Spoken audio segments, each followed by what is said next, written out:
Hi, I'm Katie Wilson and you are watching AnewZ with a Bulletin Special. We're here to unpack the extraordinary scenes that unfolded in the Oval Office in Washington yesterday.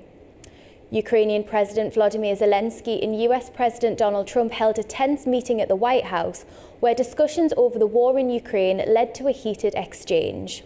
Our correspondent Oubai Shahbandar reports from Washington, D.C. President Donald Trump has instructed White House officials to have President Volodymyr Zelensky and his delegation to leave the White House after they clashed with the president and vice president during their meetings in the Oval Office on Friday. A planned joint press conference between the two leaders was also canceled following a heated exchange of words between Zelensky on one side and President Trump and Vice President J.D. Vance on the other. Zelensky was accused of being insufficiently thankful for the hundreds of billions of dollars of U.S. military and humanitarian aid to Ukraine. At one point, Vice President J.D. Vance directly confronted Zelensky in front of the press, telling him that he doesn't believe that Zelensky has ever once said thank you for all the American support. Vice President Vance called Zelensky, quote, disrespectful. Just say thank you. I said a lot of times to American people. Except that there are disagreements, and let's go litigate those disagreements rather than trying to fight it out in the American media when you're wrong. I'm talking about the kind of diplomacy that's going to end the destruction of your country. Yes, but if you Mr. President, with respect, I think it's disrespectful for you to come into the Oval Office and try to litigate this in front of the American media. Right now, you guys are going around and forcing conscripts to the front lines because you have manpower problems. You should be thanking the president for trying to bring an end to this conflict. Have you ever been to Ukraine that you say what problems we have? I have been to. Come once. I've actually watched and seen the stories, and I know what happens is you bring them on a propaganda tour, Mr. President. Do you disagree that you've had problems? President Trump told Zelensky, you have to be thankful you don't have the cards and that you're gambling with World War III. Trump was clearly exasperated by Zelensky's attitude towards an American negotiated ceasefire with Russia that is yet to take place. At one point in the Oval Office, Trump firmly told Zelensky, quote, if you could get a ceasefire, I'm telling you to take it so the bullets stop flying and your men stop getting killed. It would be a damn good thing. And then you tell us, I don't want a ceasefire. I don't want a ceasefire. I want to go and I want this. Look, if you could get a ceasefire right now, I tell you, you take it so the bullets stop flying and your men stop getting killed. Of course, we want to stop the war. But you're saying you don't want a ceasefire. But I said to you, I want a ceasefire. With guarantees. Because you'll get a ceasefire faster than an agreement. Ask our people about ceasefire, what they think. That wasn't with me. For you what that wasn't with me. That was with a guy named Biden who was not a smart person. The fallout is widely viewed in Washington as having been disastrous for the Ukrainian president. An anticipated mineral mining agreement with the U.S. was supposed to be signed today. That is not happening anymore. President Trump posted on Truth Social, quote, I want peace. He disrespected the United States of America in his cherished Oval Office. He can come back when he is ready for peace. That was President Trump on social media following his meeting with President Zelensky. The U.S. Treasury Secretary Scott Bessent, who had been involved in negotiations with Ukraine, echoed President Trump's frustration, saying that you don't do a negotiation with the president of the U.S. in public like this. President Trump's administration is clearly not happy with President Zelensky in what they felt could have been concerns that Zelensky has over the peace talks that would have been better hashed out behind closed doors. The White House subsequently released a statement following the Zelensky meeting saying that we will never allow the American people to be taken advantage of. It's unclear where President Zelensky goes from here, but certainly the fallout of what happened in Washington will be felt in Kyiv. I'm AnewZ Oubai Shahbandar for AnewZ, Washington, D.C. Ukrainian President Volodymyr Zelensky addressed his clash with US President Donald Trump in an exclusive interview with Fox News. In the interview, Zelensky expressed uncertainty about any wrongdoing on his part, stating, I'm not sure that we did something bad. but acknowledged that the dispute was detrimental to both parties. He emphasised his respect for President Trump and the United States, expressing confidence in the resilience of the long-standing relationship between the two nations. The meeting's fallout has raised questions about the future of US support for Kyiv. So we are ready for peace, but we have to be in strong position. What does it mean? Just to know that our army is strong, that our partners with us, and that we have security guarantees. Can Ukraine win this war or hold off Russia without continued U.S. support? It will be difficult for us. That's why I'm here. That's why we speak about the future negotiations. It will be difficult without your support, but we can't lose. We don't have enough weapon to push them out, and we don't see now. For now, we don't see really big volume of new support from the United States, but with all respect again. Do you think your relationship with Donald Trump, President Trump, after today, can be salvaged? Yes, of course, because it's relations more than two presidents. It's the historical relations, strong relations between our people. I'm now joined by my colleague Orkhan Amashov to unpack this further. Orkhan, what are your key takeaways from this heated exchange? Yes, indeed, Kate, it was incredibly fiery and heated. My first takeaway is that I think Ukrainian delegation, Foreign Office, their embassy, have been working incredibly hard to achieve a positive outcome, and it went terribly wrong for Ukrainian side. Yes, indeed, Vladimir Zelensky behaved very bravely against the US President and Vice President, defending his country's position, not backtracking, not backing down, but diplomatically, bearing in mind that Ukraine's fate is inextricably connected with American support and the extent of that support, which needs to be increased in order for Ukraine to increase its capabilities and also positively affect the circumstances on the ground. This has gone terribly, terribly wrong. This is one thing. Two sentiments are prevailing. One is that he has put on a brave face, that he's a man of dignity. All the support coming from European countries could be very, very heart-warming and confidence-inducing, but the reality on the ground is incredibly tough and complicated for Ukraine, and Ukraine is not winning on the battlefield. This is number one. Number two, there are fundamental differences between the way Ukrainians see the solution as a problem and the current administration does. Current administration believes that Ukraine lost certain sections of its territory, and therefore territorial concessions should be considered part of the deal. Trump believes that a ceasefire should be accepted by Ukraine, and that ceasefire will entail some territorial concessions. And there's a fundamental disagreement about the way the security guarantee subject should look like. Ukrainians and Europeans believe that there must be American backstop, either in the shape of presence on the ground or some kind of satellite support in addition to European boots on the ground. And Trump believes that it's not something that's going to happen. It could undermine their negotiations with Russia. And they view this minerals deal, which has not been signed and was supposed to be signed yesterday, as part of the wider infrastructure of the security guarantee. In his meeting with Prime Minister Keir Starmer, Trump said that if we have American workers on the ground, that will be deterrent on its own.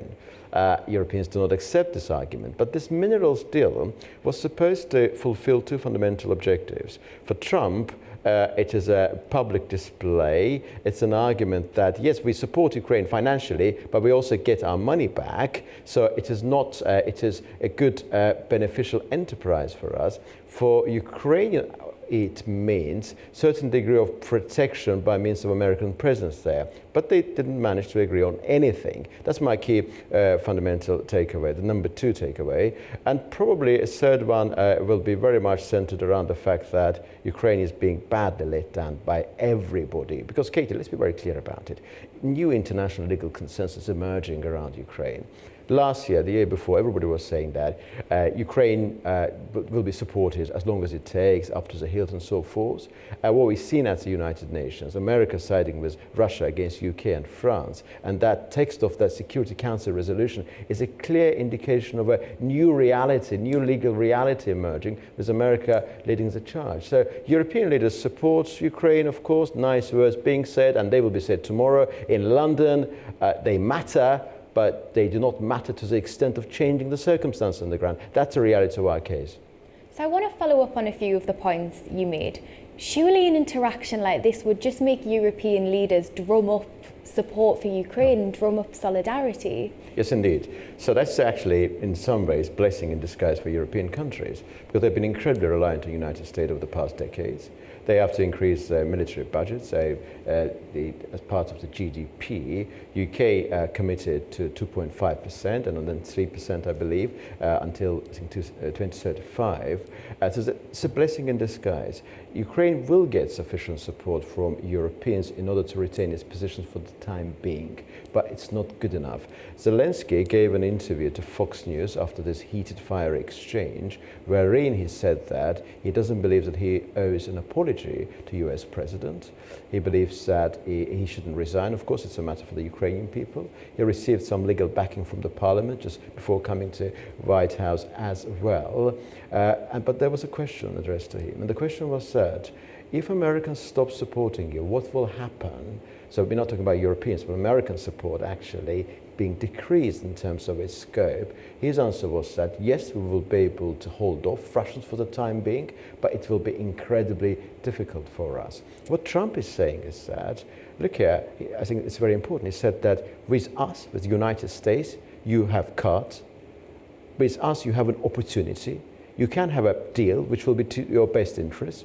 Without us, you do not have leverage, you do not have cards. And he said that us being on your side is your fundamental part of your strengths. And I do not believe that us being on your side is being properly used by you.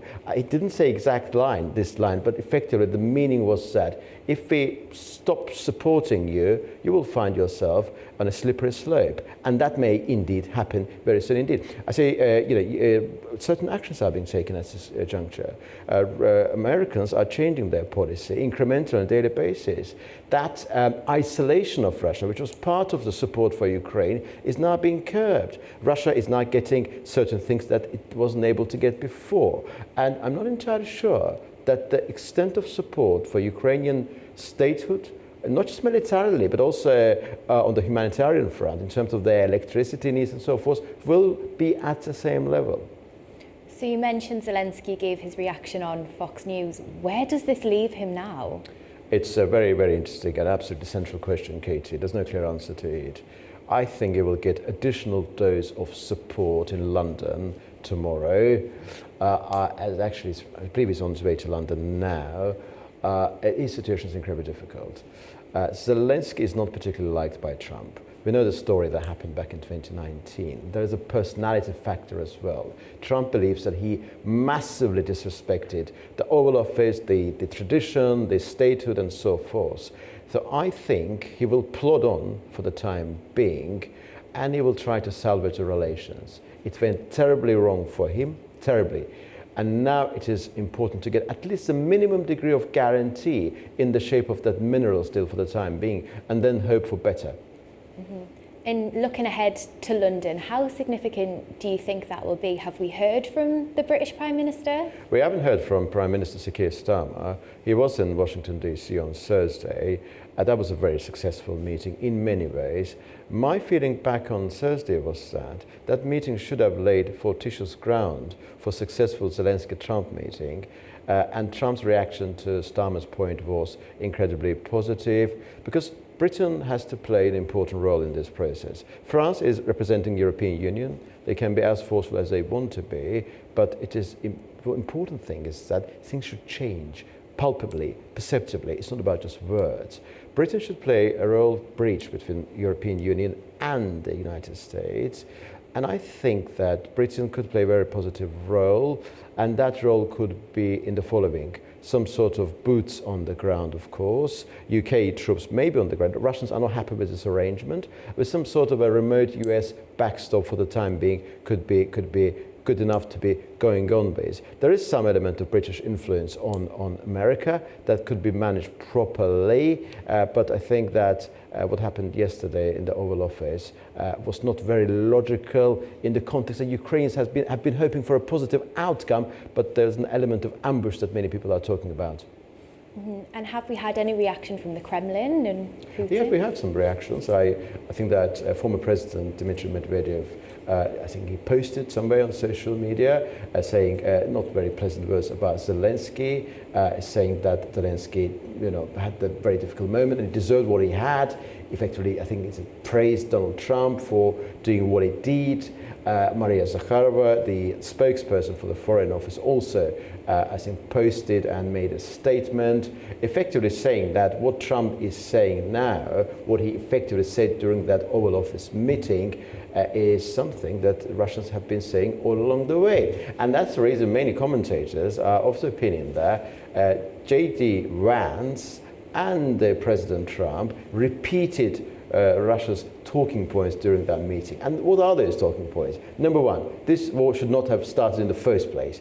And actually, US and also Ukraine are responsible for that. Trump is saying that, well, look here, I think it's J.D. Vance said actually, said that our president was supporting you before 2022. He was saying back then that Ukraine would be supported under all circumstances. They were saying bad things about the Russian president. And what happened eventually? February 2022, invasion took place. So are you better off by those circumstances? You're not better off. And also Trump was praising his own commitment to Ukraine's security, saying that I'm sending you Javelin, he's sending you something else, effectively saying that you're in a bad situation, sign a deal, otherwise we are out. If we're out, you're done. And if you sign a deal, we can help you. We can provide security for whatever is left of Ukraine, that 80% territory. That minerals still will provide initial security, which will be good enough to be going on with. And that you should be thankful to us, he's saying. And there's an important moment there. What he said, J.D. Vance said when he interfered, he said, at no point in this conversation, Mr. President, with all due respect, you used the word I'm thankful. And then Zelensky replied, no, I'm very thankful. There is a sense on the side of the administration that Zelensky is not appreciative enough of the extent of support he received. By the way, it's not just coming from the White House administration. I remember Wallace, the former UK Defence Secretary, was saying that a bit of gratitude wouldn't hurt. You remember that when that there was a spat between sort of him and Zelensky, the online one, of course. So there is a feeling on the side of the United States and some circles in Europe as well that Ukraine was sufficiently supported. They didn't use that support effectively. There are big question marks about the utilization of that support. And I'm afraid we are on the verge of the process, which could be the inception of a spell leading to the state of affairs wherein Zelensky may look like a spent force. Thank you, Orkhan. Now I'm going to bring in our guest. Yulia O'Connell from Dignitas is joining our conversation from New York. Hi, Yulia. What is your reaction to this heated exchange that we all witnessed yesterday evening? We watched it, and as I would repeat myself, I think every Ukrainian across the world was glued to that conversation today. And we felt it started pretty well. It was not an indication that it was like a big tension between Zelensky and Trump. They actually exchanged some jokes. They did some, when Zelensky corrected Trump on how much aid provided Europe. It was kind of sort of disagreement, but still kind of friendly.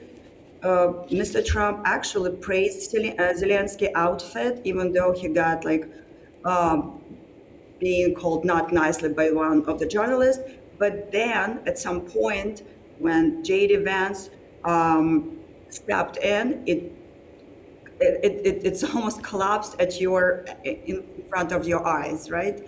And it was uncalled by J.D. Vance, because the conversation got into the point how you do agree without guarantees if Putin broke the ceasefire 25 times. And during Trump administration, and we should admit that Trump doesn't like to be challenged and doesn't like to be challenged in front of the media. That was a point of the extra tension for him. But the question was, how do you trust ceasefire if the Putin broke the trust 25 times? Not to mention that in the very beginning, he broke with the Budapest Memorandum when they signed of the full integrity of Europe, of Ukraine, when Ukraine gave up their nuclear power, gave up their planes, their missiles that are flying today from Russian Federation to Ukrainian land. So, but that was when they asked that question to Vance. Vance attacked with a completely different answer. He didn't try to talk about the topic, how we would trust and or how we're gonna move forward, or that President Trump needs a room possibly to negotiations, and we need to focus on the rare mineral deals today. He attacked with that you, President Zelensky, have a problem with recruiting people in your country. You have problems in your country, and we have a war in the past 11 years, and we have a full-scale invasion in 3 years. And to say that it's a propaganda tour that President Zelensky is taking people who come to Ukraine is completely, it's very hard to even understand how you can be Poland. It's like to say that taking people to their camps after, that was after Second World War II it's a propaganda tour. It's not a propaganda tour. It's people killed, tortured, and stolen from Ukrainian land. So call it propaganda tour is just not. Parts of that conversation were hard to watch, as you mentioned. And tell me how Ukrainian communities around the world are reacting to what happened. So, Ukrainian community is, here's a Ukrainian community that's honestly very united in terms of calling on J.D. Vance to gaslighting, to provocating, and almost like setting up an ambush. On the other hand, we also would love to see our president having a strategy or walking into the room and kind of feeling that it could happen, knowing it could happen, and possibly having a plan how to not react to that provocation. We would be happy if that happened. But we've never been into the Oval Office. None of these Ukrainians been at the same situation that President Trump, with a President Trump who could be quite intimidating himself, and the stakes are super high. So it's hard to say how, as a human, you would react. But Ukrainians are very united in a sense that Ukraine is not protecting only their land. We are right now as a front, as a shield to the whole Europe. And it's very naive to think that if we will be abandoned by, and it looks like we're not being abandoned by the Europe, because President Macron met with President Trump, Prime Minister Starmer met, and they had a very successful meetings. And we saw that Trump was really calling Russian invasion, an invasion.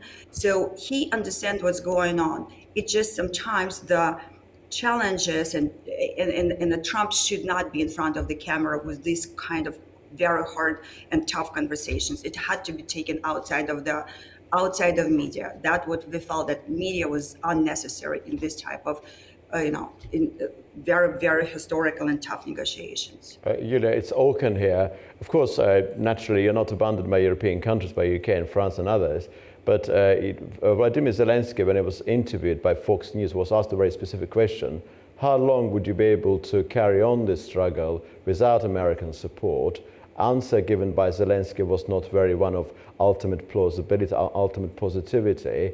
And we have seen some signs of the possibility that that support would decrease from now on, both militarily and including other areas as well. What is your sense about this situation, and how hopeful are you that the meeting that is going to take place in London could change the current gloomy picture for Ukraine? So the current sentiment is that, not only sentiment, that Mark Rubio, a couple hours ago, he gave an interview and he said that it's not over. They would like to have a mature and practical conversation, and the conversation about rare materials is important for United States. It's a very valuable contract to have. So the United States interest specifically in the rare minerals is high, so it's not off the table. And in a conversation in London, I believe that Prime Minister Starmer is extremely good diplomat. I've watched his meeting with Trump very carefully, and he's amazing. So I think that's a lot of potential, just because it's also his first language, and President Zelensky did not speak his first language. There are nuances. There are certain things that he probably did not convey the way that Trump would hear, or he didn't even maybe hear the Trump the way he or even understood. So Starmer, it's first language. Trump loves apparently the British accent. He praised was Prime Minister. So I think it has a good potential, and things are not off the table. Everybody has to come down, and it's very clear that only Putin at this moment would win from this situation. So that has to be prevented. And I believe that current President Trump administration understands it very, very well. And they just don't want to, as they said, call names. So they have no open room for steps moving forward. So I think that also has to be taken into consideration. It has to be taken into consideration Trump administration vision, what they can do. If it doesn't happen they will learn it. But we can't be like the one not giving them that room. Thank you. One more question, if I may. Trump mentioned during his meeting with Prime Minister Keir Starmer that American workers within Ukrainian territory could actually be viewed as security guarantee. And it has been said that mineral steel would entail some soft security guarantee. It will be beginning of the road. What do you think about mineral steel serving as the part of the wider security infrastructure, security guarantee infrastructure? That's what being said. It's implicit. It's not explicit security guarantees. It's implicit. So it's steps forward. Is it better than nothing for Ukraine, you think? It's absolutely better than nothing. It's absolutely better than nothing. And it's absolutely ways to engage. So now more people engage, more companies engage, more conversations engage, more meetings are happening because of that. Of course, it's going to prompt the further guarantees.